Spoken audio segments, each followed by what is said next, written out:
المرسلين وعلى آله وأصحابه رسول الله أجمعين.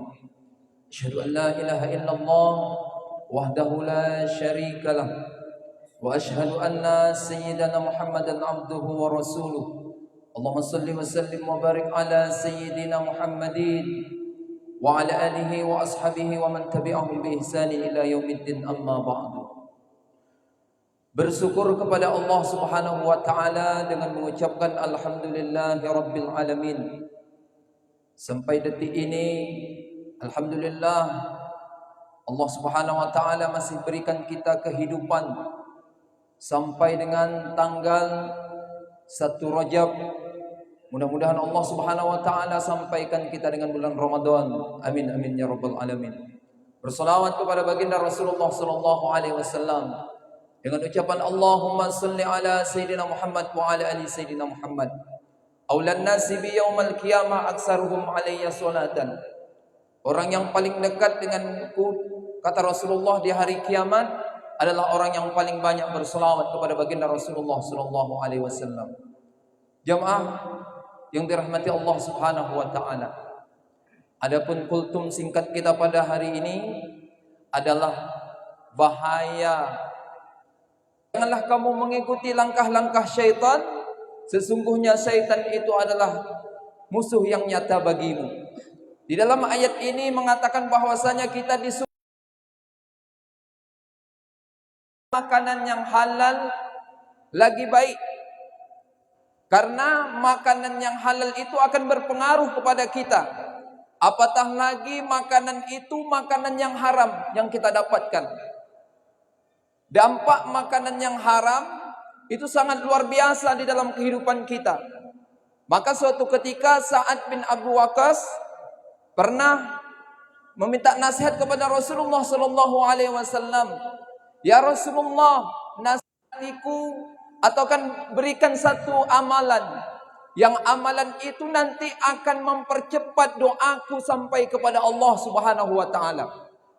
Maka Rasulullah menjawab, amalan itu adalah jangan sampai engkau memakan makanan yang haram. Salah satu penyebab doa kita tidak sampai kepada Allah Subhanahu wa taala adalah memakan makanan yang haram. Kemudian dampak yang sangat luar biasa. Makan makanan yang haram masuk ke dalam tubuh kita. Bahkan makanan yang haram itu akan berdampak masuk ke dalam rumah kita. Maka suatu ketika di zaman Imam Syafi'i pernah datang seorang kepada Imam Syafi'i. Wahai Imam Syafi'i, dia mengadukan masalah keluarganya. Datang kepada Imam Syafi'i, wahai Imam Syafi'i, aku ingin curhat kepada engkau wahai Imam Syafi'i. Dikatakan kepada Imam Syafi'i, ada apa wahai Tuan?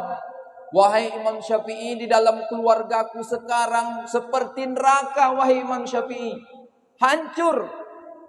Aku tinju-tinjuan dengan istriku. Aku berantem dengan anak-anakku. Laksana rumah itu seperti neraka.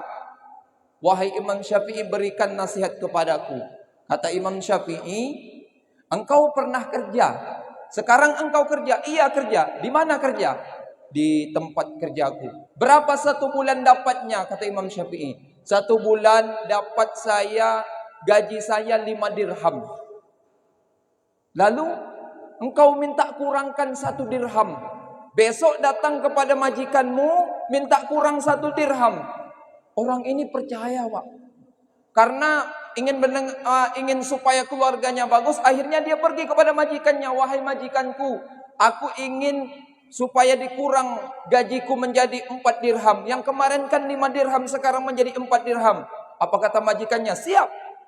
Ketika dapatlah gaji, dikurang yang selama ini 5 dirham, dikurang menjadi 4 dirham. Sampai di rumah dibawa 4 dirham, keesokan harinya tambah parah. Berkelahi tambah parah, yang biasanya berkelahi itu 1 minggu 8 hari, sekarang 1 minggu 9 hari, tambah parah. Datang lagi kepada Imam Syafi'i. Wahai Imam Syafi'i, tambah parah yang Imam Syafi'i, yang kemarin engkau suruh turunkan 4, sekarang tambah parah. Kata Imam Syafi'i, Kau turunkan, minta turunkan lagi 1 dirham. Tinggal 3 dirham gajimu. Karena orang ini percaya kepada Imam Syafi'i, maka dia datang keesokan harinya kepada majikannya. Wahai majikanku, ada apa lagi? Tolong turunkan gajiku menjadi 3 dirham. Ini luar biasa. Mau kak turunkan? Dia turunkan 3 dirham. Setelah diturunkan 3 dirham, dapatlah dia gaji menjadi 3 dirham. Kemudian lama dia tak jumpa Imam Syafi'i. Setelah dia jumpa dengan Imam Syafi'i dalam keadaan luar biasa. Rumah tangganya sekarang alhamdulillah tak pernah lagi cekcok. Tak pernah lagi berantem, suami istri luar biasa baiknya, anak menghargai orang tua yang dulu keluarga itu seperti neraka, sekarang alhamdulillah keluarga itu seperti surga. Datang dia kepada Imam Syafi'i, alhamdulillah Imam Syafi'i, kenapa? Alhamdulillah luar biasa istriku yang sekarang alhamdulillah nurut kepadaku, anakku ikut kepadaku, di dalam rumah tangga itu seperti surga Imam Syafi'i. Lalu apa? Dijawab oleh Imam Syafi'i. Dulu yang 5 dirham tu saya suruh kurang menjadi 2 dirham, 3 dirham. Yang 2 dirham engkau bawa ke dalam rumahmu itu adalah yang haram kau masukkan ke dalam rumah, itulah yang membuat rumahmu berantakan. Luar biasa jamaah ya rahimakumullah. Ternyata firasat Imam Syafi'i itu luar biasa. Engkau bawa 2 dirham itu masuk ke dalam rumahmu, dan itu akan merusak keluargamu. Engkau dulu kerja, engkau datang lambat dan pulang cepat, dan 2 dirham itulah yang membuat masalah di rumahmu. Jamaah salat zuhur yang dirahmati Allah Subhanahu wa taala. Ternyata dampak yang luar biasa, makanan haram yang kita bawa ke dalam rumah kita itu akan berdampak luar biasa kepada istri dan anak kita.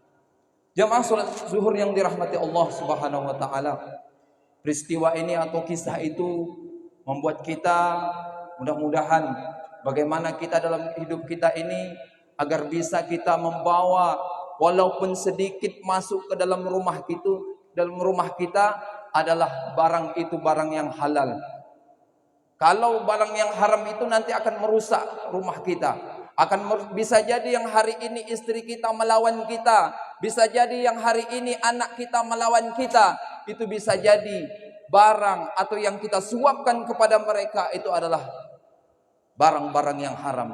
Jamaah salat zuhur yang dirahmati Allah Subhanahu wa taala, demikian yang dapat saya sampaikan. Mudah-mudahan kisah sedikit ini bisa bermanfaat bagi kita semuanya, dan mudah-mudahan Allah Subhanahu wa taala menjaga kita, menjaga keluarga kita dari makan makanan yang haram.